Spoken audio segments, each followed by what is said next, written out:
नमस्कार, स्वदेश न्यूज की खास पेशकश मध्यकाल में आपका बहुत स्वागत है। मैं हूं आपके साथ ऋषभ राय। मध्य प्रदेश में बाघों के संरक्षण के लिए एक और महत्वपूर्ण कदम उठाते हुए राज्य सरकार ने भोपाल के पास रातापानी अभयारण्य को नौबा टाइगर रिजर्व घोषित कर दिया है और मोहन सरकार ने 2 दिन के अंदर एक और टाइगर रिजर्व की घोषणा की है। माधव नेशनल पार्क के बाद अब भोपाल के पास का रातापानी को टाइगर रिजर्व घोषित किया गया है। इससे सीधे तौर पर तमाम तरीके के फायदे होंगे, क्या लाभ होंगे, इसी पर हम चर्चा करेंगे। मेहमान हमारे साथ जुड़ गए हैं wild life expert Ajay Dubey हमारे साथ जुड़ रहे हैं। बहुत स्वागत है अजय जी आपका स्वदेश न्यूज में। और साथ ही आईएफएस रिटायर्ड अधिकारी है आजाद सिंह डबास जी।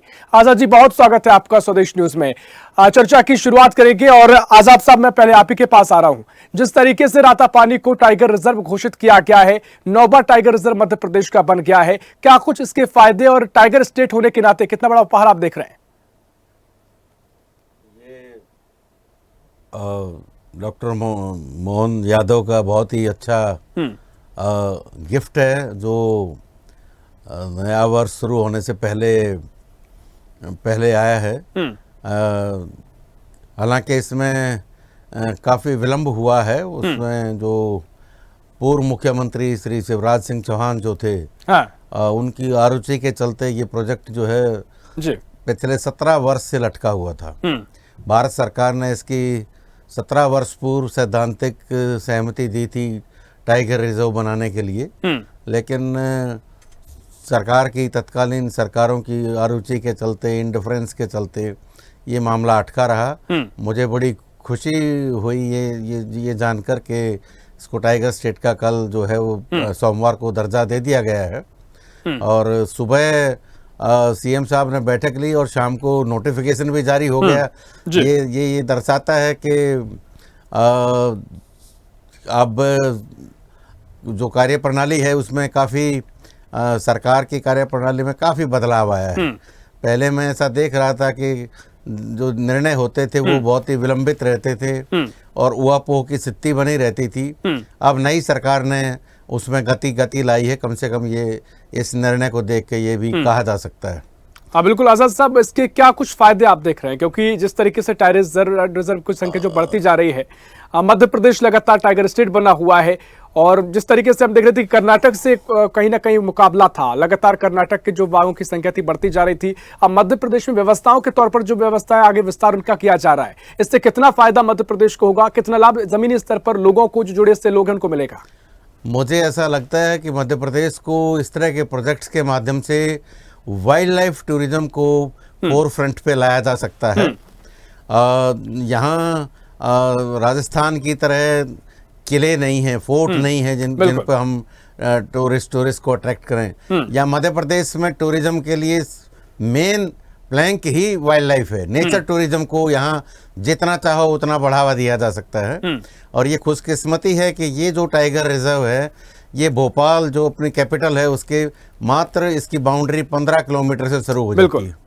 तो आप कोई भी टूरिस्ट आएगा वो दिन में एयरपोर्ट पे उतरे, उसी दिन टाइगर का को देखे, घूमे और उसी दिन वापस भी जा सकते हैं। इस टाइगर रिजर्व में अगर हम सही मायने में अगर टूरिज्म डेवलप कर दें तो जो स्थानीय आदिवासी हैं उनको बहुत बड़ा लाभ होने जा रहा है। हो क्या रहा है कि अभी तक जितने भी टाइगर रिजर्व हैं, नेशनल पार्क्स हैं, इनके अंदर और इनके आसपास बड़े लोगों ने जो है वो अपने लॉज बना रखे हैं, होटल्स बना रखे हैं, जिसको वास्तव में जिसके लिए ये बना है, बनना चाहिए, वो बहुत पीछे वो उस होटल में बर्तन मांज रहा है। हमें उसको मजदूर से मालिक की तरफ लाना है। तो सरकार की नाक के नीचे ये टाइगर रिजर्व है। इसमें बहुत नज़दीक से इसको ऑब्जर्व किया जा सकता है, हर चीज़ की मॉनिटर किया जा सकता है। मेरा तो ये सुझाव रहेगा सरकार को और वन्य प्राणी विभाग को भी, वो ये देखें, टूरिज्म विभाग भी ये देखे कि यहाँ बड़े लोग अपने होटल्स ना ला पाएँ और maximum rural tourism, tribal tourism यहाँ डेवलप किया जाए। निश्चित तौर पर देखिए महत्वपूर्ण सुझाव आपने दिया और वाकई में रूरल टूरिज्म और जिस तरीके से अगर यहाँ पर और बढ़ता है तो वाकई में जो जंगल है वो और ज्यादा उनका विस्तार हो सकता है और उसको लेकर बेहतर बिंदु सामने आ सकते हैं। इस चर्चा हम करेंगे आगे। अजय दुबे जी, मैं आपके पास आ रहा हूँ। जिस तरीके से रातापानी अभयारण्य को 9 बार टाइगर रिजर्व का दर्जा दिया गया है, क्या कुछ फायदे आप देख रहे हैं और कितना जो स्थानीय स्तर पर इसके फायदे हैं? पर्यटन की बात आजाद साहब ने कही है, क्या कुछ आपको लगता है कितने फायदे इस पूरे टाइगर रिजर्व के जो रिजर्व में विस्तार हो रहा है और जो रातापानी अभयारण्य को बनाया गया, क्या फायदे इसके आप देख रहे हैं? अजय दुबे जी, आवाज सुन पा रहे हैं? जी, आपकी आवाज आ रही है? जी जी, आपकी आवाज देखिए जी, स्वदेश टीवी को पहले तो मैं धन्यवाद देना चाहूंगा कि इस संवेदनशील मुद्दे पे आपने पहले भी आवाज उठाई थी और आज भी डिबेट है। और जैसा डबाज साहब बोल रहे थे कि यह स्थानीय लोगों के रोजगार के लिए माध्यम बनेगा, मैं भी यही मानता हूँ। और उससे बेहतर चीज मैं मानता हूँ कि इस पूरे लैंडस्केप जो है, जो रातापानी और भोपाल और सीहोर और खिवनी, ये पूरा जो पैच है, इस पूरे पैच पे करीब 90 टाइगर्स हैं और उसके साथ भी है और भी जो जैव विविधता है वो सुरक्षित होगी। टाइगर रिजर्व अनियंत्रित जो विकास होता है, जो राज्य सरकार को उचित होता है राजनीतिक दबाव में या जो खनिज या दूसरे माफिया के उसमें, उस पर रोकथाम लगेगी। प्रोजेक्ट टाइगर का यदि आप हिस्सा बनते हैं, जब टाइगर रिजर्व बनता है तो उस पर केंद्र दखल बढ़ता है, केंद्र की निगरानी होती है और अंतर्राष्ट्रीय स्तर पर टाइगर रिजर्व की एक पहचान बनती है। यह 17 साल लंबित रहा। हम लोग कल इस मामले पर हाईकोर्ट की सुनवाई हुई सुबह और शाम को सीएम ने एक अच्छा सकारात्मक निर्णय लिया और इसको घोषित कर दिया। अब क्वेश्चन आगे ये है कि जो अन्य टाइगर रिजर्व्स की जो लापरवाही है, जिस तरह वहां पर कई जगह शिकार और अन्य जो बड़े पैमाने पे जो लैंड माफिया, जो टूरिज्म, जो रिजॉर्ट्स बनते हैं, उन पे रोकथाम लगे, शिकार पे रोकथाम लगे, बाघों की संख्या बढ़े, जंगल बचे, जंगल की लकड़ी जो कटाई है वो बचे, जो अवैध तौर पर क्रशर चलते हैं, जो खनिज माफिया की गतिविधियां हैं, जिनके दबाव में 17 साल से ये टाइगर रिजर्व रहा, इन सब पे लगाम यदि हम लगाते हैं तो जो कागज में टाइगर रिजर्व घोषित हुआ है वह यथार्थ में भी पर्यटन स्वागत योग्य चीज है, लेकिन जो मूल पहला जो धर्म है वो वन का और वन्य प्राणियों का संरक्षण है। जो भी यहाँ पर पदस्थ हो अधिकारी, वो उनकी योग्यता, वो वन्य प्राणी प्रबंधन। देखिए, जो टाइगर रिजर्व है उनके बारे में एनटीसीए का एक ट्राइपार्टाइट एग्रीमेंट है राज्य से कि आपको वाइल्ड लाइफ मैनेजमेंट के ऑफिसर्स बैठाने हैं। तो हमारा मानना है कि मुख्यमंत्री राजनीतिक सिफारिश पे अधिकारी ना बैठाएं, वो जो वाइल्ड लाइफ ऑफिसर्स हैं उनको वहां पे बैठा है, बेहतर मैनेजमेंट होगा। अन्य जगह जो हैं ये जिनको सुधारा जा सकता है वो रातापानी में बेहतर की जाए। जो भी यहाँ पे देखिए, जो आम नागरिक है उनके लिए सीधा से एक समझ रहती है कि अगर टाइगर रिजर्व है तो पूरे क्षेत्र को रिजर्व कर लिया गया है, पूरी व्यवस्थाएं कर ली गई है। तो आपका जो सवाल है थोड़ा स्पष्ट से कीजिए, क्या जो व्यवस्थाएं जो सरकार करती है, जो संरक्षण के लिए की जाती है, क्या वो उतर नहीं पा रही है? आपका ये मुख्य सवाल है, या फिर जो व्यवस्था मुझे लगता है तो ये बेहतर एक विस्तार वैसे भी होता है और लगातार इसके लाभ तो रहते ही रहते हैं।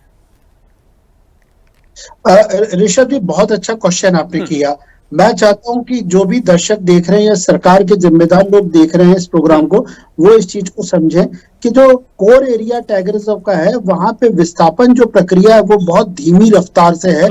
जो अंतर गांव टाइगर रिजर्व के कोर एरिया में बसे हैं वो विकास की धारा से जुड़ नहीं पाते हैं, वहां बाघों के शिकार की भी घटनाएं होती हैं। तो विस्थापन प्रक्रिया थोड़ा तेज की जाए, लोगों को रोजगार दिया जाए, स्थानीय निवासियों को टाइगर रिजर्व के जो राजस्व मिलता है उसकी प्रगति में उनको भी जोड़ा जाए। सीएसआर के तहत उनके आर्थिक विकास, सड़क, बिजली, पानी, आंगनवाड़ी, स्कूल, ये सुविधा भी जो टाइगर रिजर्व के बाहर है उन ग्रामीणों के लिए उपलब्ध कराई जाए। यदि ग्रामीण खुश है तो निश्चित तौर पर मेरा मानना है कि टाइगर का संरक्षण होगा। वन्य प्राणी प्रबंधन में स्थानीय लोगों को सम्मानजनक भागीदारी करनी है। दूसरी बात जो सबसे महत्वपूर्ण है कि अन्य जगह पर जो समस्याएं जो आती हैं कि पद खाली हैं टाइगर रिजर्व्स के, वहां पे डॉक्टर्स की पर्याप्त संख्या नहीं है, या वहां पर अधिकारियों की संख्या में कमी रहती है, बजट की कमी है। आपको आश्चर्य होगा कि जो टाइगर रिजर्व चल रहे हैं उनमें केंद्र का अंश होता है टाइगर रिजर्व का, उसमें कमी आ रही है बजट की। तो बजट खैर राज्य सरकार देता है, विकास निधि का बजट है। इसके अलावा जो ब्लड मनी जिसको कहते हैं कि जहां टाइगर रिजर्व के जिस हिस्से में विकास होता है, सड़क बनती है, रेल आती है, डैम बनता है या पावर प्लांट आता है, तो जो भी कार्य होता है उसका जो कुल लागत का 2% टाइगर रिजर्व को मिलता है, तो करोड़ों रुपए मिलते हैं। इसका सही खर्चा हो, वहां पर लोगों को, जो ग्राम सभा है, जो संवैधानिक व्यवस्था है, जो टाइगर रिजर्व के आसपास के ग्रामीण अंचल है, उनमें ये पैसा उनको दिया जाए ग्राम सभा को, और वो इसका खर्चा करे। जो विकास टाइगर रिजर्व का हो रहा है उसी अनुपात में स्थानीय लोगों को भी अच्छा जीवन मिले, ये मेरा आशय। ठीक है, देखिए महत्वपूर्ण आपने बिंदु उठाए और मुझे लगता है कि जिस तरीके से आपने बिंदु उठाए, हमारी इस डिबेट को शासन स्तर तक भी देखा जाता है। आपके सुझाव के काफी महत्वपूर्ण रहेंगे और मुझे लगता है इनको सुना जाएगा। चर्चा को आगे बढ़ाएंगे। आजाद जी, मैं आपके पास आ रहा हूं। जिस तरीके से टाइगर रिजर्व का जब जिक्र होता है तो ये मान लिया जाता है कि आदर्श रूप में तो कम से कम वो सारी व्यवस्थाएं होंगी जो बाघों के संरक्षण के लिए होंगी, तमाम वन्य जीवों के लिए होंगी, और पर्यावरण संतुलन तो निश्चित तौर पर बेहतर होगा ही होगा। आपको क्या लगता है व्यवस्थाएं जमीन पर किस तरीके से उतरने वाली है, और क्या कुछ इसमें अगर कमियां है या फिर आपको सोचना है, क्या आपका मंथन इसको लेकर कहता है? एक कहावत है कि जंगल में मोर नाचा किसने देखा। मुझे ऐसा लगता है कि ये जंगल ऐसा है कि जिसमें मोर नाचेगा और जिसको दिखाया भी जा सकता है और जिसको देखा भी जा सकता है। इस टाइगर रिजर्व में जो वरिष्ठ स्तर पे क्लोज मॉनिटरिंग होनी चाहिए वो यहाँ संभव हो सकेगी, और जो दूर दराज के क्षेत्रों में जो थोड़ी बहुत जो कमियां रहती हैं, और कुछ कई जगह तो अंधेरगर्दी भी चल रही है। जैसे अभी हाथी के केस में बांधवगढ़ टाइगर रिजर्व में देखने में आया है, काफी अक्षमताएं सामने आई हैं, काफी हिलो हवाला सामने आया है। वो इस पास के क्षेत्र में वो संभव नहीं हो पाएगा। यहाँ ज्यादा बेहतर मॉनिटरिंग होगा, और वन्य प्राणी संरक्षण के साथ साथ जो आसपास के जिले लगे हुए हैं, जैसे मैं लगभग 23-24 वर्ष पूर्व सीहोर का डीएफओ रहा हूँ, जिसका कुछ हिस्सा इस टाइगर रिजर्व में आता है। बहुत ज्यादा नहीं, थोड़ा है, ज्यादा हिस्सा रायसेन जिले का है, लेकिन सीहोर का भी कुछ हिस्सा इसमें है। और उस कारण से ये हम कह सकते हैं कि जो लगे हुए क्षेत्र हैं, जब यहाँ मॉनिटरिंग बढ़ेगा, लोग आए जाएंगे, टूरिस्ट आएंगे, तो तरह तरह से चीज़ें फैलेंगी। और हमने एक लघु वनोपज का संग्रहण प्रसंस्करण का प्रोजेक्ट शुरू किया था आज से 25 साल पहले रेहटी में। बिल्कुल। तो इस तरह के चीज़ों को भी बूस्ट मिलेगा कि जो जड़ी बूटियां हम जंगल में तैयार करते हैं, उनके लिए भी लोग प्रोत्साहित होंगे, उनको मार्केट मिलेगा, नए नए एवेन्यूज खुलेंगे। सलकनपुर देवी का मंदिर है, ऐसे रिलीजियस स्पॉट्स हैं जो इसका हिस्सा हैं। एक इंटरनेशनल हेरिटेज साइट है भीमबेटका, बिल्कुल, उसको देखने के लिए भी जब वाइल्ड लाइफ टूरिज्म और ये इस तरह का हेरिटेज का टूरिज्म जब मिलेगा तो बहुत बहुत बड़ा बूस्ट होने वाला है। ये अगर सब कुछ ठीक रहा, अगर इसका मैनेजमेंट अधिकारियों ने ठीक से किया, तो ये अगले 10 साल में बहुत सारे पुराने टाइगर रिजर्व्स को पीछे छोड़ने की क्षमताएं रखता है। आज भी जब के मैनेजमेंट अभी उतना सुदृढ़ नहीं है अभी तक, तब भी इसमें इस लैंडस्केप में 90 के आसपास टाइगर हैं, जो अपने आप में दर्शाता है कि इस एरिया में कितना बड़ा पोटेंशियल है इस तरह का टाइगर कंजर्वेशन के लिए। तो बहुत बड़ा स्कोप है, बहुत ही अच्छा। ये प्रोजेक्ट बहुत आगे जाएगा, बशर्ते के सब ठीक रहे। आपके चैनल के माध्यम से इस अवसर का लाभ उठाते पहले तो मैं यही कह दूंगा, अभी तो सबसे पहले सीएम साहब को चाहिए कि एक सक्षम, एक ईमानदार वन मंत्री अब विभाग को दें। अभी अनफॉर्चुनेटली जो एक अच्छे वन मंत्री थे वो he has lost in by election, तो उनकी जगह कोई पूर्ति होना है तो मैं तो ये कहना चाहूँगा आपके प्रोग्राम के माध्यम से एक सक्षम वन मंत्री प्रदेश को दिया जाए, कालांतर देखिए, में मुझे ऐसा लगता देखा है कि गया देखिए है। सरकार के प्रयास तो वाकई में देखने को मिलते हैं, जैसा कि आप जिक्र करें, व्यवस्थाओं का भी आप हिस्सा रहे, करीब से आप चीजों को जानते हैं। अब अगर टाइगर रिजर्व की व्यवस्था की जाती है तो जमीन पर जब आपने काम भी किया है, क्या आपको लगता है जो लोगों के भीतर किस तरह का एक माहौल बनता है, और रोजगार की बात हो, पर्यटन की बात हो, पूरा माहौल किस तरीके से बदलता है? सर, करीब से आपने व्यवस्थाओं को देखा है, और व्यवस्था अगर जो मैनेजमेंट की आप बात भी कर रहे हैं, तो मुझे लगता है कि जो सारी बातें कही जाती है, जो अब जमीन पर उतारा जा रहा है, जो एफर्ट देखने को मिल रहे हैं, बहुत समस्या आनी नहीं चाहिए। अभी जिस तरह से प्रोजेक्ट में जहाँ जो एरिया था, इसमें क्या है, इसमें 1-2 करोड़ रुपए आता था साल का, अब 15-20 करोड़ रुपए कम से कम आएगा। और दूसरे और भी तरीके खुलेंगे। ये तो एक केंद्र सरकार का प्रावधान है, दूसरे प्रावधान भी होंगे। और जब लोग शिफ्ट होंगे, प्रॉपरली तरीके से रहेंगे, उनको अगर ठीक से बसाया जाए। ऐसी भी जानकारी है, मेरे ध्यान में ऐसी चीज़ें लाई गई हैं कि कई टाइगर रिजर्व्स में जो विस्थापन हुआ है वो अप टू द मार्क नहीं हुआ है। उनको तरीके से मैक्सिमम को रेवेन्यू क्षेत्र में बसाया जाना चाहिए था, लेकिन अच्छे जंगल काट के वो बता के कि 0.4 से कम के हैं, अगर रेवेन्यू क्षेत्र उपलब्ध नहीं होता है विस्थापन के लिए, तो वन क्षेत्र लिए जा सकते हैं। लेकिन वो क्षेत्र लिए जा सकते हैं जिनकी डेंसिटी 0.4 से कम हो, लेकिन वो तभी लिए जाने चाहिए जबकि वो अति आवश्यक हो। ऐसा भी देखने में आया कि सतपुड़ा टाइगर रिजर्व में खास तौर से 0.8, 0.7, 0.9 तक का भी एरिया लेके उनमें विस्थापित कर दिए गए हैं, और अनाप शनाप पेड़ों की कटाई की गई है। उसमें काउंटिंग इसलिए कम करते हैं, संख्या इसलिए कम आती है कि 20 सेंटीमीटर से कम का गिनती का प्रावधान ही नहीं है। तो इस तरह की भर्रासाई जो वहाँ मचाई गई थी सतपुड़ा टाइगर रिजर्व में, और कहने को उसमें किसी एक टॉप अधिकारी को विस्थापन का अवार्ड भी दिया गया ऑन टॉप ऑफ इट, जबकि हालात वहाँ कुछ और ही हैं। माइनर्स को मेजर बता के पैसा दे दिया गया है, क्योंकि 15-20 लाख रुपए पर फैमिली दिया जाता है। उसमें कई तरह की अनियमितताएं जब अगर मॉनिटरिंग ठीक ना हो तो वो होती हैं और हुई हैं, तो उससे भी बचा जाना चाहिए। और एक मुझे लगता अच्छा है मॉडल सुझाव आपके हो सकते हैं, और वाकई में जो भी अनियमितता होती हैं, जो भी अगर कहीं थोड़ी सी भी लापरवाही है, तो उसको सुदृढ़ करना बहुत जरूरी हो जाता है, क्योंकि इतनी व्यवस्थाएं होती है तो पूरा लाभ उसका मिलता है, जो एक बेहतर कदम होता है। चर्चा को आगे बढ़ाएंगे। अजय दुबे जी, मैं आपके पास आ रहा हूं। जिस तरीके से तमाम व्यवस्थाओं का भी जिक्र हो रहा है, और इस पूरी चेन के बारे में टेक्निकल पॉइंट आप क्या देखते हैं? किस तरीके से टाइगर जब रिजर्व का विस्तार होता है, टाइगर रिजर्व बढ़ते हैं, तो टाइगर्स के लिए किस तरीके से पूरा उनका लाभ मिलता है, और टाइगर्स की व्यवस्था किस तरीके से होती है? जो टाइगर्स की संख्या लगातार बढ़ती जा रही है, इसमें कितना और इजाफा होने की उम्मीद आप देखते हैं? और जिस तरीके से भोपाल के आसपास का क्षेत्र है, तो भोपाल अगर राजधानी बनेगा, स्टेट कैपिटल बनेगा, तो इसका लाभ कितना मिल सकता है? देखिए, टाइगर्स की जो वृद्धि होती है, संख्या होती है, वो तो एक नेचुरल प्रोसेस होता है। हमारा काम केवल उनके हैबिटेट को सुरक्षित रखना है और अतिक्रमण से बचाना है, और बाहरी दबाव जो भी गतिविधियां हैं, अवैध खनन है या अवैध कटाई है, तो ये महत्वपूर्ण कारण होते हैं जो जंगल को बर्बाद करते हैं। तो यदि हम उनका हैबिटेट बेहतर रहने दें, हम यदि जो गांव आसपास है उनके जो मवेशी है, घास के मैदान अंदर उसको खराब ना करें।